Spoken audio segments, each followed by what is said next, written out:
Okay, everyone hear me fine? We're going to talk today about the vital force. And we talked at length about what gave you the life energy that you had at a point in. So the one thing I got clearly from every one of you was you knew when you had the vital force. You knew when you had the most energy of your life. You know what is good for you and when it goes not so good. And that je ne sais quoi, that force that permeates us, we're going to talk about in the context of homeopathy, in the context of what Hahnemann almost 300 years ago saw as the real guiding principle of our health and our very life itself. And this is a little bit nuts and bolts. And what he said really was that, you know, when you get COVID, when you get this so-called virus or bacterium, or you get tuberculosis, or you get cancer, it is not because of the bug. People look at that parasite or that virus or that prion or that bacterium at the site of that illness, and they assume that the bug is causing you to be ill. What Hahnemann said was, no, it is that your vital force is deranged. And when your vital force is deranged, it attracts these kinds of pathogens. These kinds of pathogens are actually a signal that your vital force needs to be fixed. They, in fact, may be helping you get back into your vital force.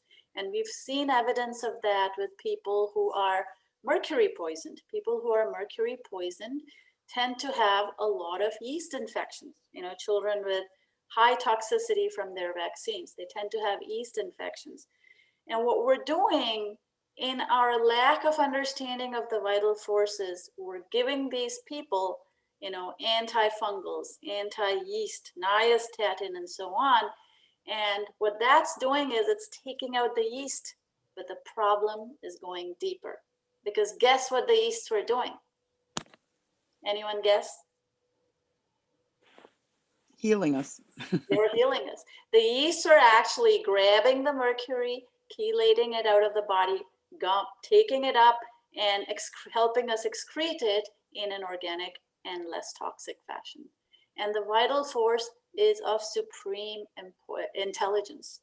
It's complex, and for millions of years, we have developed this vital force, smarter than you and me and doctors and just about anybody else. And yet we have interrupted this vital force.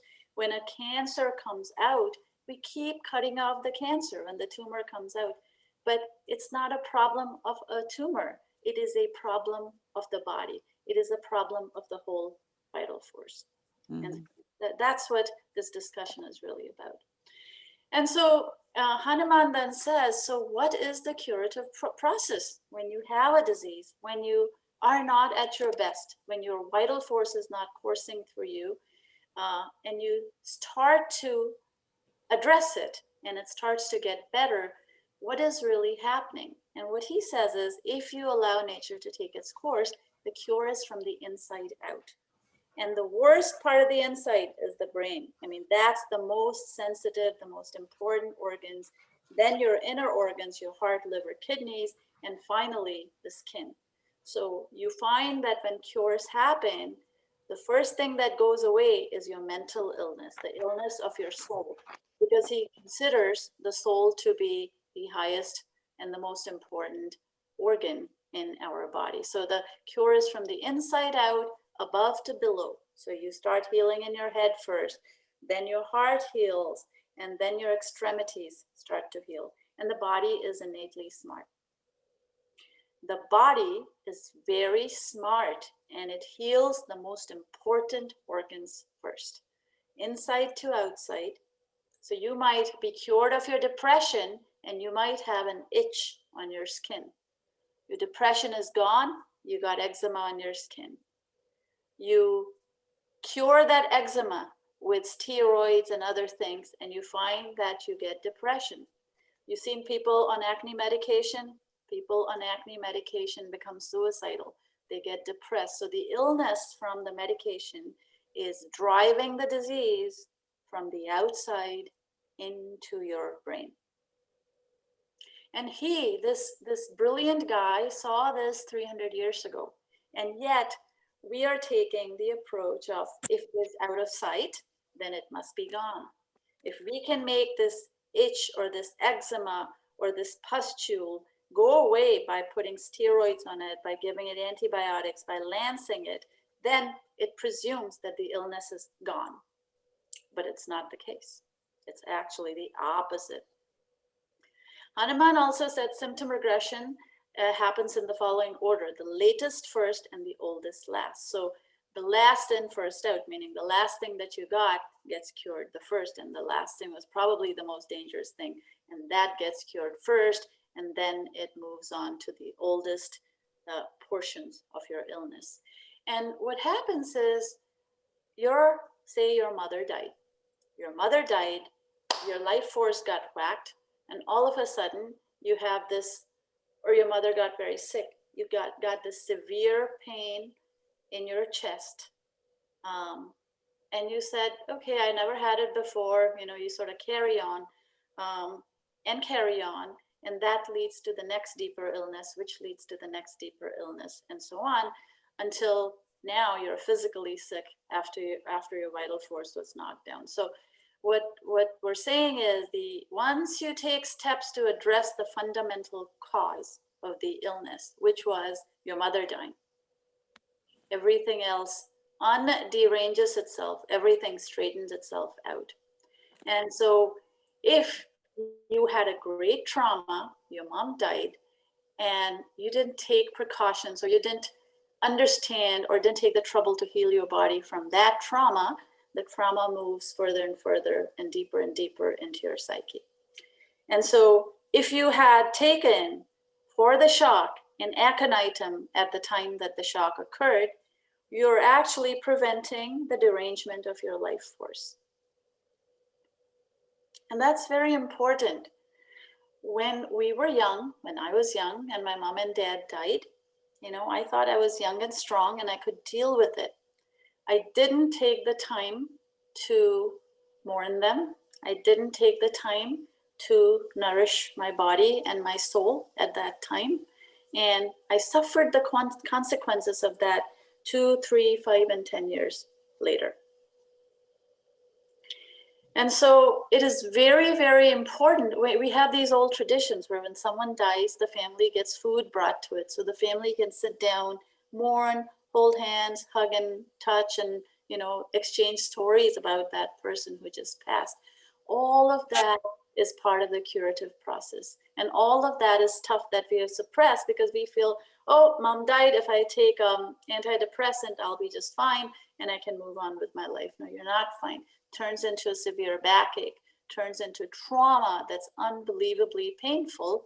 And when that pain happens, your body is telling you, hey, Sushma, wake up, wake up, wake up, wake up.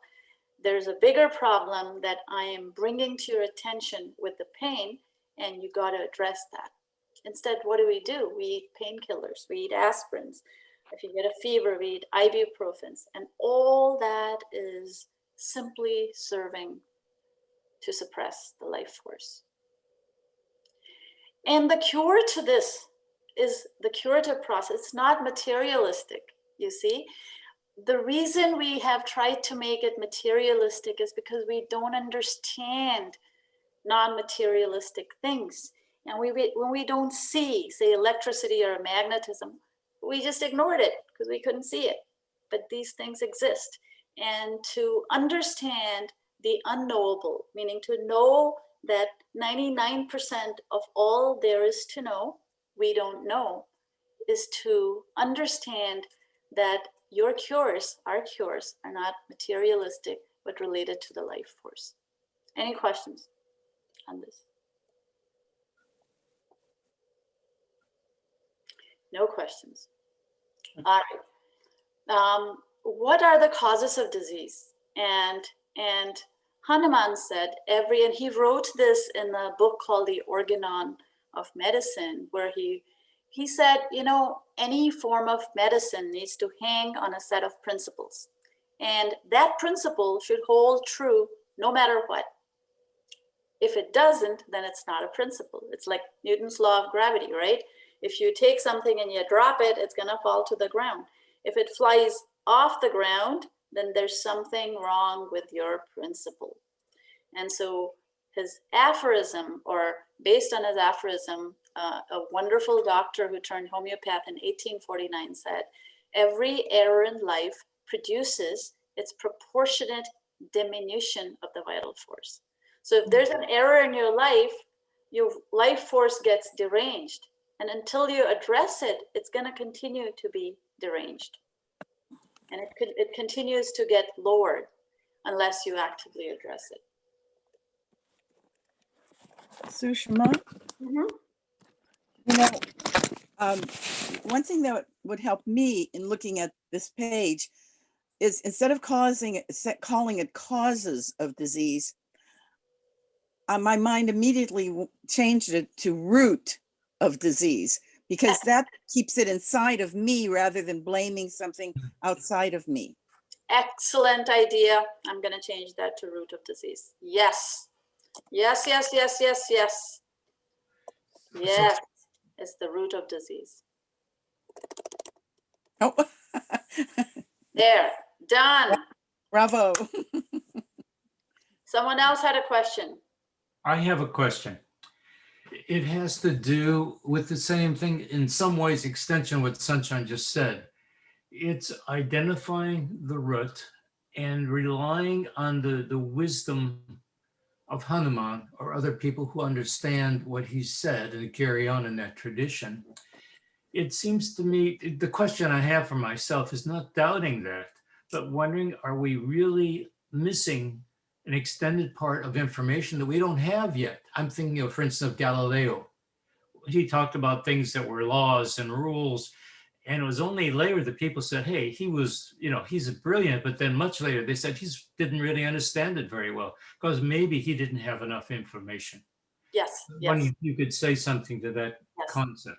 Yeah, Hahnemann's views were based on the belief that he did not know. He called it the vital force.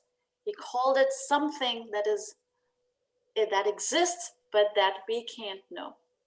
And he responded to the medicine of his time, which was leeching, mercury injections for syphilis, cutting, burning, and poisoning, which is pretty much what medicine is today. And what he said was, he was responding to medicine of that era, which was extremely barbaric, and saying, we don't know. By cutting out that disease in this fashion, we are actually killing the body. And so, to your point, I think it was humility on his part, which said, there's something that we don't know. And when that gets decreased, or that when we don't get to the root of that decrease, that's when ill health happens. So it is not that we take away the symptoms. See how this pole here is tilted. The life force of this pole is deranged. The appropriate thing would be to go to the bottom of this, put in concrete, and push it back up, rather than putting wires around it to prop it up temporarily. And that is sort of what he was referring to when he said the vital force needs to be regenerated at the point where it's deranged. But good point, good point. Very Thank good. you. I have a brief extension to that, and that's my main question. It's how do we identify and ameliorate or eradicate the root cause? Does that come through introspection, through guidance from someone else, from an inner quiet, through listening or meditating or something, or all the above? It is through understanding that the body is a whole. What we have tried to do is we've got to try to cut up the body into pieces. Oh, you've got ulcers on your skin, or oh, your heart is hypertrophied, or oh, your liver is cirrhosed. That is not the reason you're sick. The reason you're sick is all the events that led up to that happening. Did that answer your question or not quite? I guess my question is, how do you know?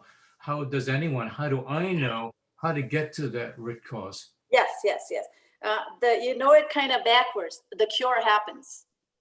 That is the evidence. So Hahnemann based his medicine on these principles. He applied these principles to cure people and uproot disease completely. That's why it was always called uprooting the disease. It was not managing the disease, it was not managing the symptoms, but uprooting the disease. And that is where the evidence of the rightness of his principles was. Yes, he had great success. And really that's how you can tell from the results of whatever you do. Okay, so if I drink mercury, I'm gonna die. And if I drink, Master Tonic, I'm gonna live. And you try both, and if it killed you and the other thing makes you live, you kind of know this was wrong and that was right. That's an extreme case.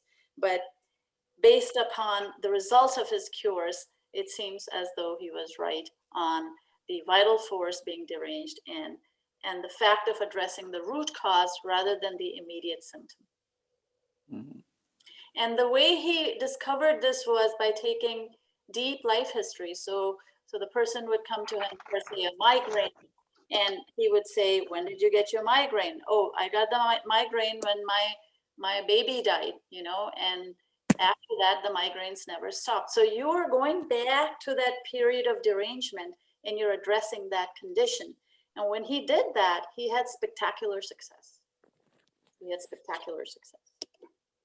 So really, the proof is in the evidence of cure. But he still didn't know. Nobody knows. It's unknowable.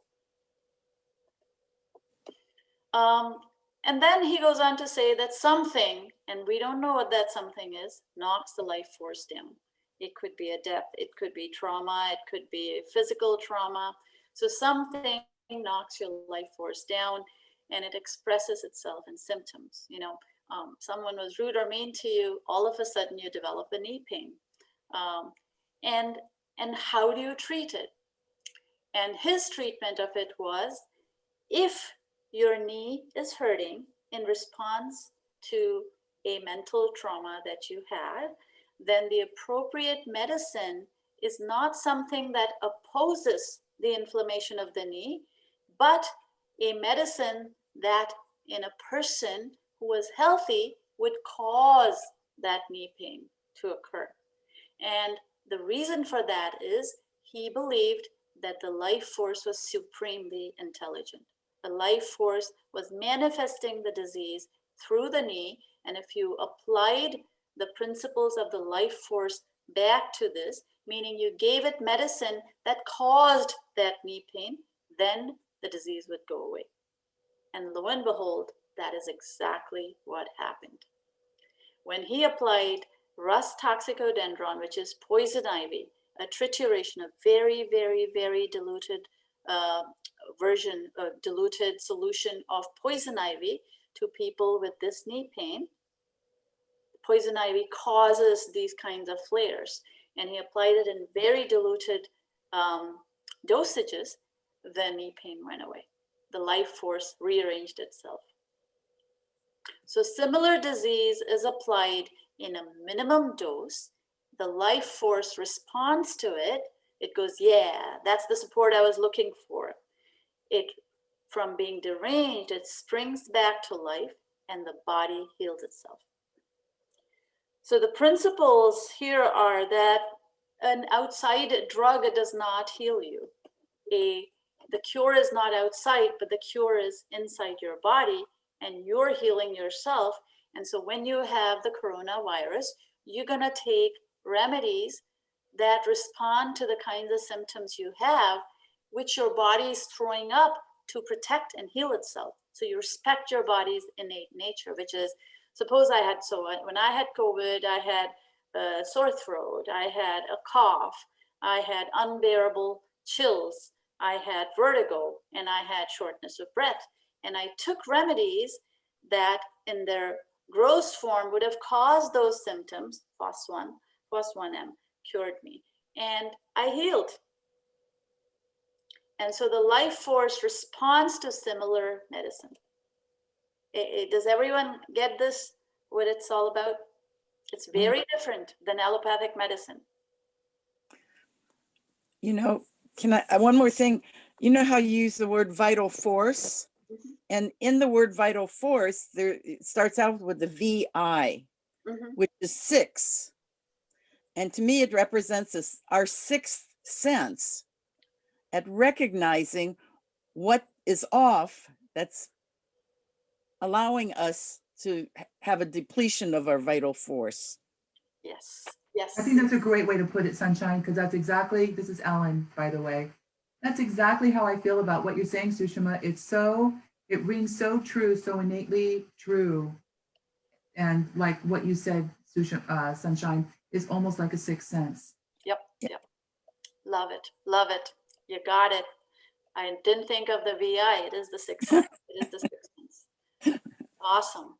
So if I may, I just maybe carrying this to too much of an extreme, but it's a bit like the question of what happened before the Big Bang in the universe. Mhm. It's unknowable. It's unknowable. With current whatever we have, it's unknowable. So with the example you gave earlier of Hahnemann finding the root cause and saying what happened at that time when you first started getting migraines, for instance. Yes. The question is, for me, is how, and I'm answering it myself, by the use of guidance, by use of other people's introspection or asking good questions, how to identify the root cause if I really don't remember or don't know or have no idea what it was or when it happened. Yes. That is where the physician comes in. In Hahnemann's view, the true physician is one who helps you find that place where it all started. Yeah. And they're trained. They will look at you. If it's a 12-year-old child, a homeopath will ask for the mother's pregnancy history. How sick did you get? Did you get the flu? Did you get the shots in pregnancy? What happened? Was there trauma? Was there violence? Was there abuse? And so on and so forth. And it all is reflected in the child. And the homeopath, a good physician is going to start from that. A good physician is not going to start from the point of eczema. A good physician is not going to start from the point of painkillers for migraines, but talk to you about when it happened.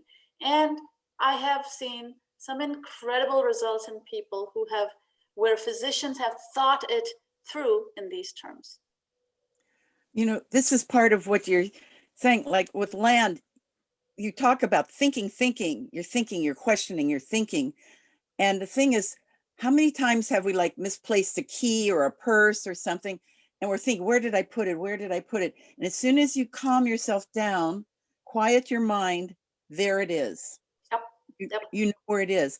It's like, it is like finding that root. You know, it's like we've got to go inside instead of searching outside all the time. Yep. Totally. You got it. So the homeopathic remedy replaces now the natural disease. So now you've had a trauma, all of a sudden you have knee pain and you're going, ow, ow, ow, my knee hurts so much that I can't walk, I gotta be in crutches. You get a homeopathic remedy that is the same as what causes that knee pain. And now the homeopathic remedy has taken over where your vital force was. And that knee pain, wants to get more intense because Hahnemann believed in respecting nature, respecting what your body is actually doing. So when the homeopathic remedy replaces your natural disease, your body overtunes it. So think of it as I'm going to wave this bottle around as a pendulum. See this pendulum? Everyone see it? Oops, I hope I don't drop it. And so when it's going like this, the remedy pushes it further there, right? And then the pendulum swings more to either side and the body heals itself. And the body responds to that homeopathic remedy, which has magnified what it was already doing. Mm-hmm. And that's how a lot of this disease gets cured. In the process, removing the sensation of the natural disease in the life force. And he actually did that with belladonna. Back in the day when scarlet fever was killing 50% of the population in Germany, it swept through the country. In his little town of Meissen, Hahnemann went door to door with a very diluted potency of belladonna, and nobody, zero people died of scarlet fever in the town of Meissen when there was a 50% mortality rate in the rest of Germany. And that is what made homeopathy famous, folks. Mm. If that's not cool, what is? The organism suffers from a temporary medicinal disease, so there may be some slight aggravation because the medicine is giving you the same symptoms as that of the disease. But the life force can easily overcome these effects because it's so damn diluted. It's so diluted and it's so similar to the symptoms that are happening to you. The life force goes, whoop, I'll deal with that, and it straightens up. And You know, I see one more picture. I picture driving along and we come, you know, all of a sudden we realize there's a problem, and most people then stop their car and say, oh, I better go the other way. Whereas homeopathy keeps you going forward, so you go through the issue. Yep. Rather than look, you know, stop it and try to find some other way of dealing with it. Yeah. absolutely. That our body is smart enough to know that we need to go on ahead. Exactly, exactly. And think about this, with allopathy, you're driving at breakneck speed and you know that's your disease, and allopathy attacks it front and center. Guess what's happening? An accident is happening. You're Yeah. getting destroyed in the process of that allopathic cure. Whereas homeopathy will push you in the same direction, and then you slow down, come to a halt, and you're in a safe place. That's Yes. the difference. Good, such a good analogy, driving. And so that's how the points of cure are. That's called the points of cure. And then he had all these aphorisms, which is aphorism number 9. In health, the life force keeps all parts of the organism in harmony. In every culture, in every religion, in every mode of medicine, we have the concept of yin and yang, balance, the positive and the negative, moonlight and sunlight, night and day, you know, dark and light. And this is what keeps the organism in harmony. And that is what we want to strive for. I cannot sit there reading the materia medica. I do try to do that, but it will harm me for more than 4 hours or 3 hours a day. After that, you kind of zone out. So balance is so, so, so important in keeping the harmony of the organism. Aphorism 10, the material organism functions solely by means of immaterial lesson, which he described the life force as the life force. He called it the life force. And it's, you know, we don't know what it is. We'll never know what it is, but we can sort of catch a glimpse of it based upon our treatments that actually work, to see that there is such a thing as innate intelligence, innate life force that is helping us get well. And what we're doing with homeopathy is we're getting out of its way.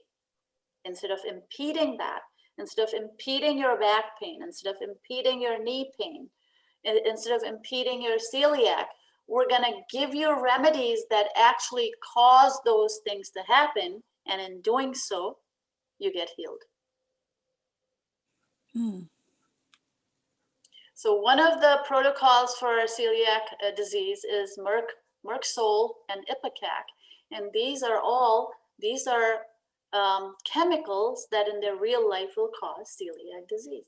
But in their diluted form, they will help to cure it.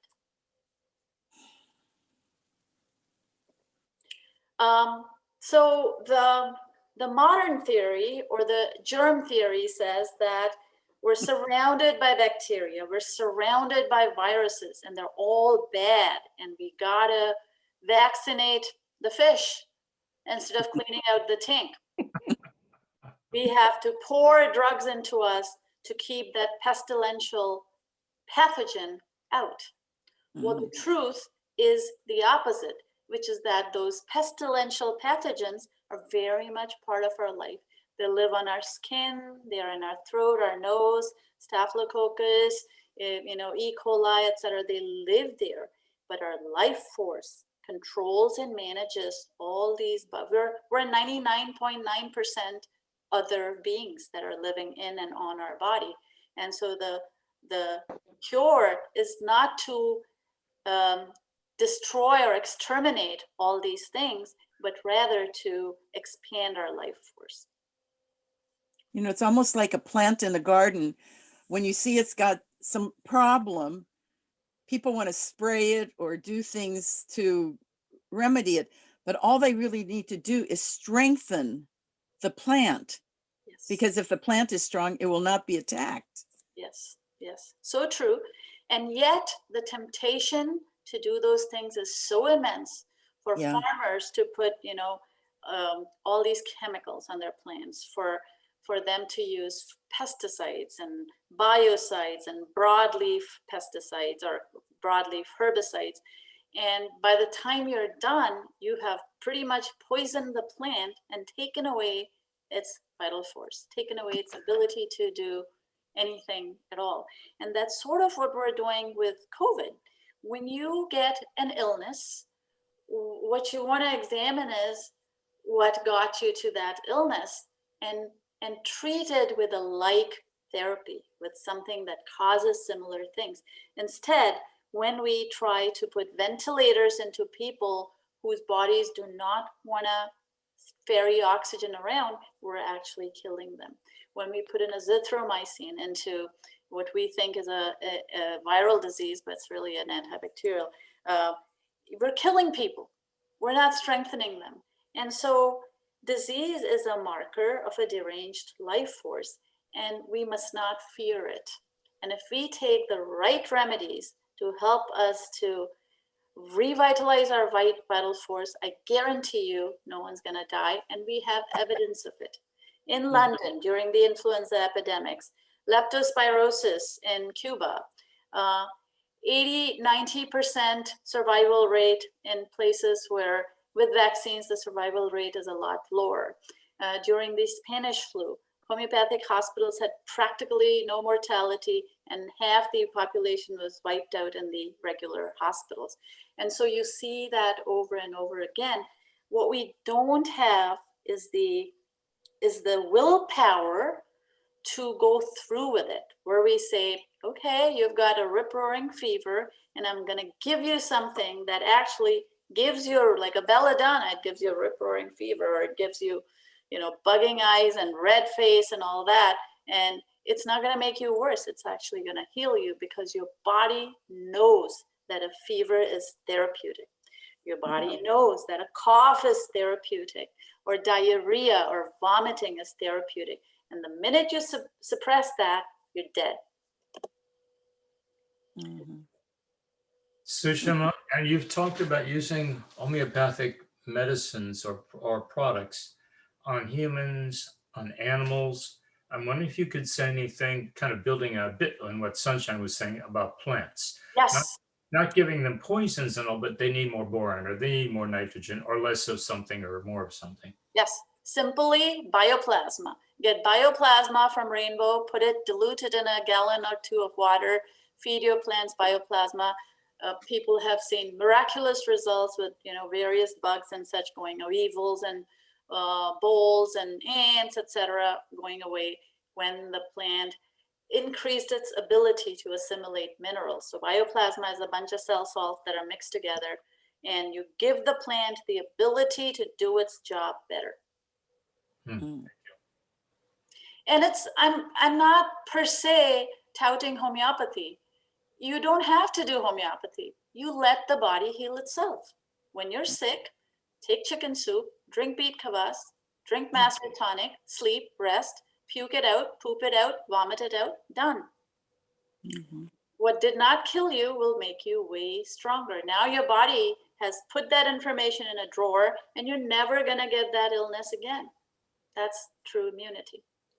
What we do is we interfere with that. We take painkillers, we take fever reducers, and these will deepen the illness. You might get well from this, but you'll continue to get the influenza. You might get well from a UTI using an antibiotic, but then every month you get a urinary tract infection. And that is where we have gone horribly wrong in understanding the basic principles of health. And so the purpose of this presentation really is to give you guys the moral courage to do nothing. Or if you do something, to do homeopathy, so that you let your body heal itself. Sushma, I was thinking about what really did increase my vital force. And when was it the lowest? When I'm living in a truth, my vital force just grows incredibly. When it's a lie, that's the lowest point. Yep, so true. It eats at you. Yep. And your body knows it. Yes. Yeah, and whether it's physical or whether it's mental more so, even more so. Yeah. I have another analogy. Mhm. I used to joke that I divorced my back pain. For many years in my first marriage, I had low back pain. And literally, once I divorced, I never had low back pain again. Wow. Yeah. Miracle. That's a good one. Yes. And your body was telling you, your body was like, what the hell, do it. Exactly. Yeah. Yes. And that is the respect you want to give to your dynamis.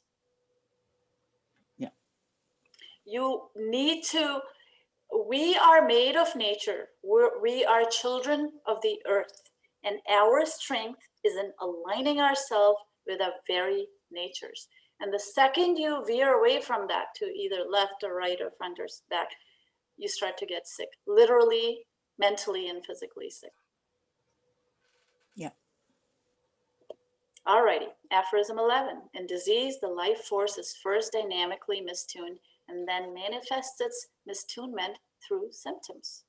So your body is giving you a chance. You're living a life of not truth, of non-truth. You're living a life where every day you get up and you go, why am I doing this? Why am I doing this? At first, nothing happens. And then you start to get your headaches and backaches and stomach aches. Children sometimes get bullied at school and they develop tummy aches and they don't want to go to school. It behooves a parent before they give them Pepto-Bismol or something to ask what's going on in school and understand it. And so that mistunement happens through your symptoms. And that is actually revealing the whole body's mistunement. So headache is not a headache. A headache cannot be treated as if it was just a headache. You have to look at the whole body. You have to look at the woman who had 6 kids, who's dog tired. She's nursed them all. They're living on a budget. She's been through mastitis and problems at delivery and birth and so on. And now she's worn out. And now begin the migraines, the severe migraines, the debilitating migraines that make it so she can't get out of bed. Why? You got to look 10 years before or 15 years before. And when you address that, that's when the healing begins. And that almost always happens when you're believing what other people are telling you to do rather than listening inside. Yes. So very true. So just a brief explanation. You have these aphorisms that I think started at 9 or 10. Mhm. Where do they come from and why do we start here? And explain a word or two about that. Oh, yes. So Hahnemanm thought that the physicians of his day were making treatments willy-nilly without any underlying principles. And he said, you know what? I'm not going to operate like that. If I'm going to recommend something, it's going to hang on a set of principles. And if those principles are violated, that means what I was recommending was bad, not good enough. And so my aphorisms are fundamental laws of nature that have to stand the test of time. And if they don't stand the test of time, then they're useless, they're false. And so he wrote the Organon of Medicine, which laid out these fundamental principles from 0 to God knows 500 or thereabouts. And he wrote several organons. And this is from the 6th edition of the Organon, which has been edited by Wenda Brewster O'Reilly and translated from German. And it's just awesome. It's just awesome because every aphorism causes you to think. And the reason I've included these 9 through 21, 27 these are related to the vital force.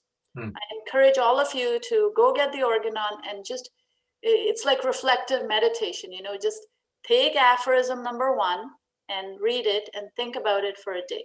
365 days, 365 aphorisms. It's like reading the Bible, or reading your text, your holy text. You understand what life is about.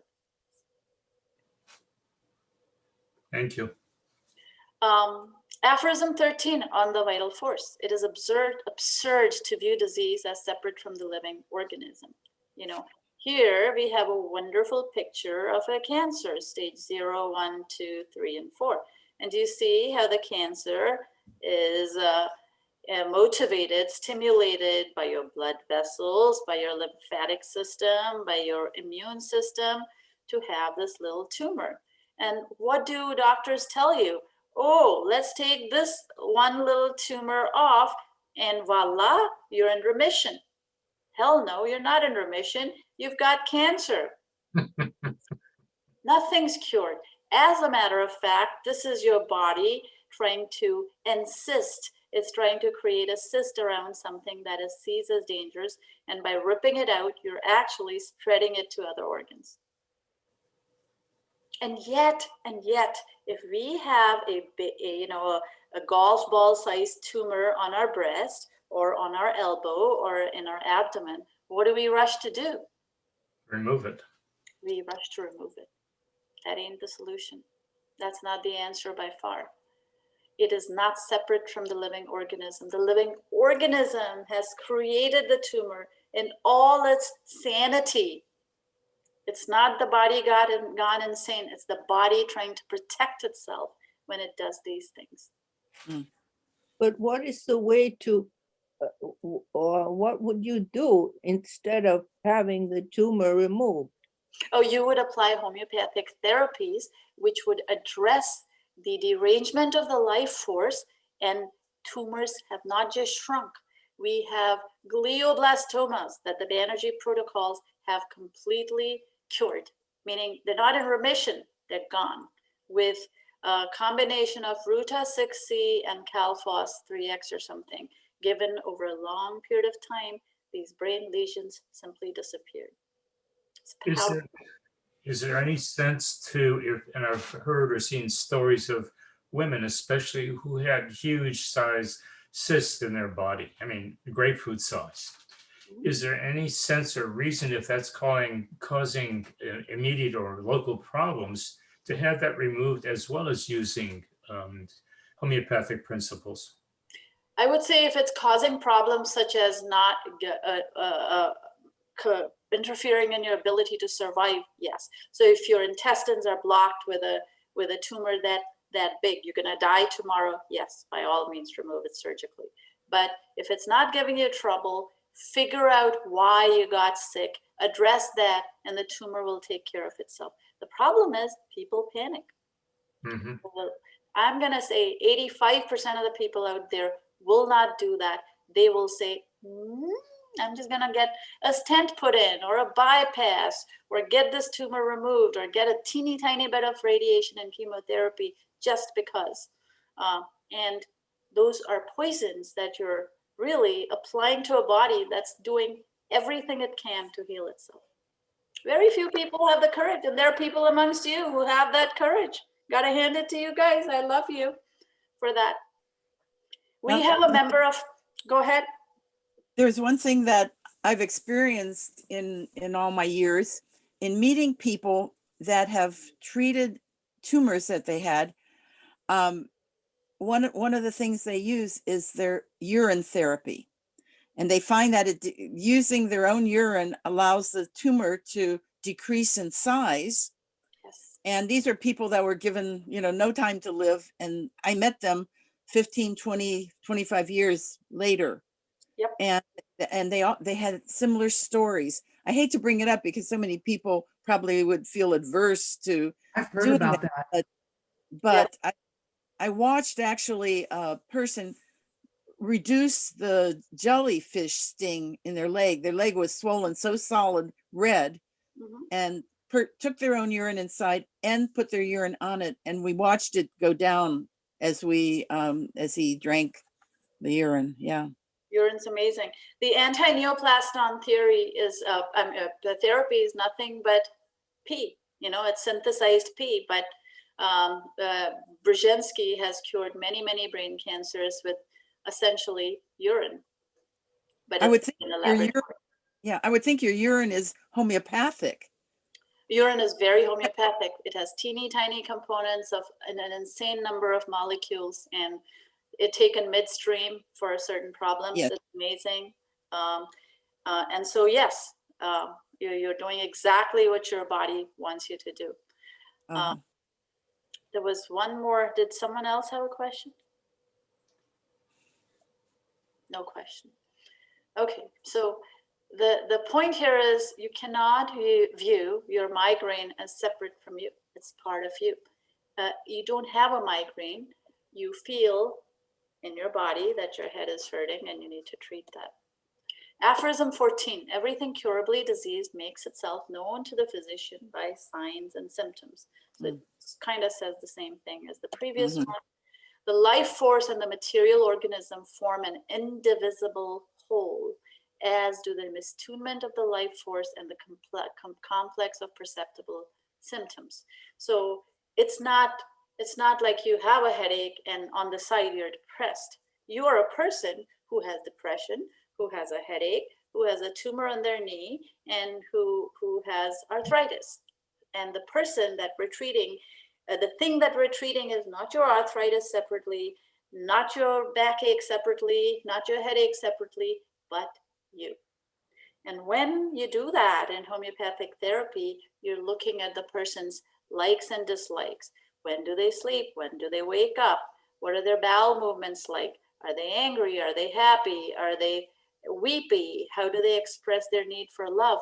And you give a remedy that matches the totality of those symptoms. And when you do that, all these things kind of fall to the wayside as if they never existed.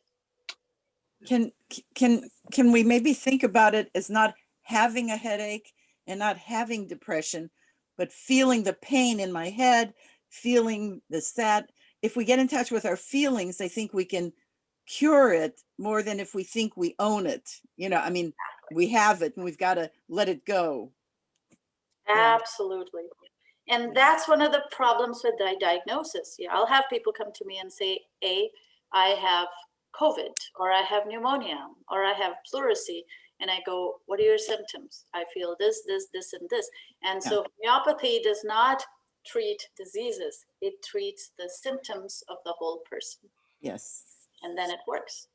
Like this person who was damaged by the second Moderna shot had severe unrelenting headaches. She had the chills. I mean, she could have said it's a vaccine reaction. I mean, she did say it, but I didn't treat the vaccine reaction, but rather the symptoms. And she healed perceptibly, actually. Aphorism 16, disease only occurs and can only be cured through dynamic impingement upon the life force. So if you can see this bottle that I'm waving around like a pendulum, it's dynamic. This is your life force. When it gets deranged, it goes in either direction, more in this direction, less in the other. And what you're doing with your homeopathic remedies, or any remedies, or even if you don't take remedies, is you're trying to balance this life force by impinging upon it, the life force upon the disease. So the disease is cured by the life force righting it. Wanted to add something, if I may, which is I just realized it's homeopathic, and it's watching Maria, and it's watching Ralph, who kind of came in here and there, and it's what I'm doing right now, which is standing up from my sitting posture. And I know from the past how much that can harm my body. So I listen to my body and says, you've been sitting a long time. What does it feel like to stand up? And I'm standing up and moving, and I'm watching Maria do all this kind of stuff too. And I said, that's wonderful. And I see you moving as well. But I realized I don't lose anything if I just adjust my screen on my computer. I can still listen, can participate, and so on. But I've listened to my body and making it bigger than it really is. But I just want to acknowledge that. Yeah, that is so critical. That is so important, guys. And that is the thing that makes us folks distinct, that makes the people from this natural health study group different than others. You guys tune in. You wouldn't be here if you were not wanting to tune in. you're in the back of your subconscious, you're understanding there's something wrong with this paradigm of health, which says Tylenol, please, or ibuprofen. Every time this is happening, my back starts to hurt and I do this. In that moment, it rights itself and I feel good. If on the other hand, I'm so stressed out or terrified of my boss or whatever, that I'm sitting like this hunched up for 8 hours, that's the impingement upon my life force. And yeah. Hey, so Lan, I'm actually working right now. Thank goodness I'm a government worker. It's a good gig. So I have my Outlook set to remind me to breathe, to stretch, breathe. And so that's when you see me putting my arms up, it actually says plank, but I can't really plank, so I just stretch. So, but yeah, and I feel ever since I've been standing, I jerry-rigged my desk so I can stand. It makes a huge difference on just keeping everything lubricated and moving. So, but yeah, I use my Outlook. So I use the tools in the toolbox to remind me to do these things too. I love That's love good. I use my internal Outlook. Okay. I love it. Love it.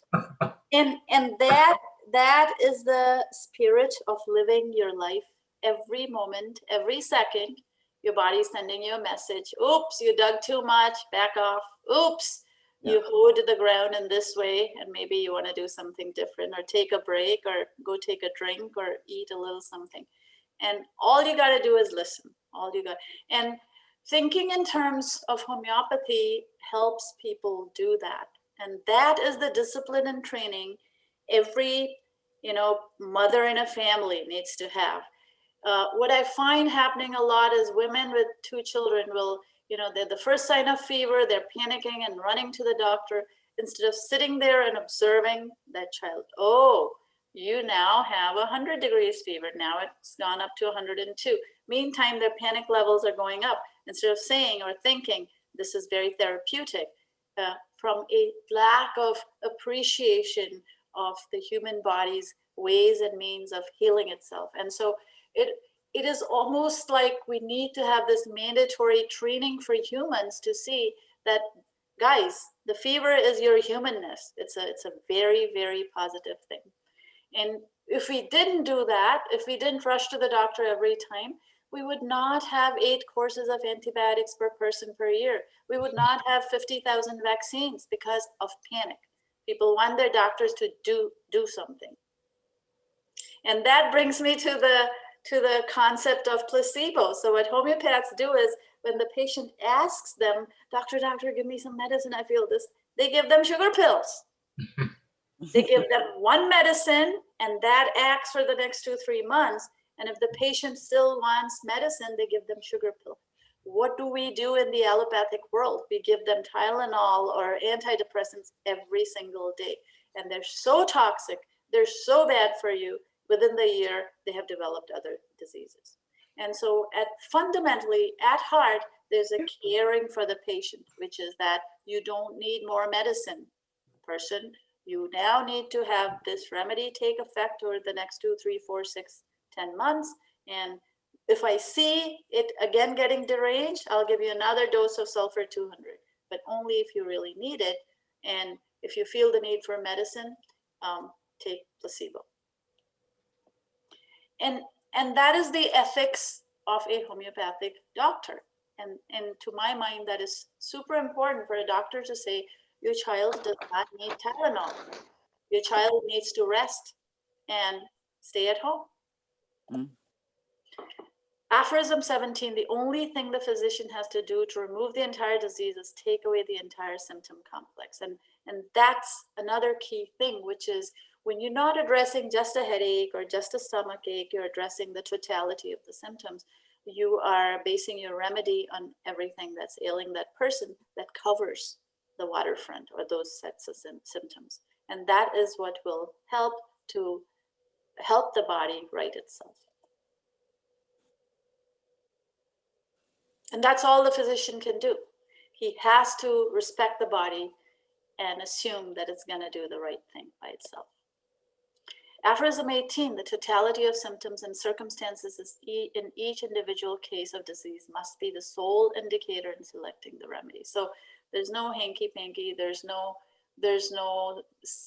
subjectivity, but it's based on very, very objective provings of the remedy, meaning if it was a snake remedy, which is lachesis, which is a South American poisonous snake, the effects of that remedy and the provers is what's going to guide the physician to select that remedy for your set of circumstances, your set of symptoms. And so this is the vital force. Aphorisms 9 through 18, actually 21, cover what the vital force in health is, what the vital force when health is deranged is, how the cure to the derangement occurs, and how we address the complex of symptoms rather than individual things that happen in the human body. And, imagine a society that keeps all these cures a secret. Meantime, you know what a cancer treatment is. An average cancer treatment is $350,000 annually. The physician gets a 3 to 6% commission on it. The patient basically dies because you're poisoning the system. We don't have to imagine it. Yes, we don't. We lost Teddy after 4 days of palliative chemotherapy. Yep. We found him dead in his armchair with newspapers piled up. And he was a naturalistic kind of person. He panicked. He had a tumor on his foot. He ran 3 miles before he took his chemo. He was in fine shape. He just did not like the look of that tumor. The VA talked him into palliative chemotherapy. 4 days later, he was dead. Ketoacidosis or heart attack or something. And so we're doing that on a mass scale to people. We're doing it on a massive scale to children. We are doing it with our COVID vaccine, which neither prevents infection nor transmission. And someone is making a lot of money without any liability.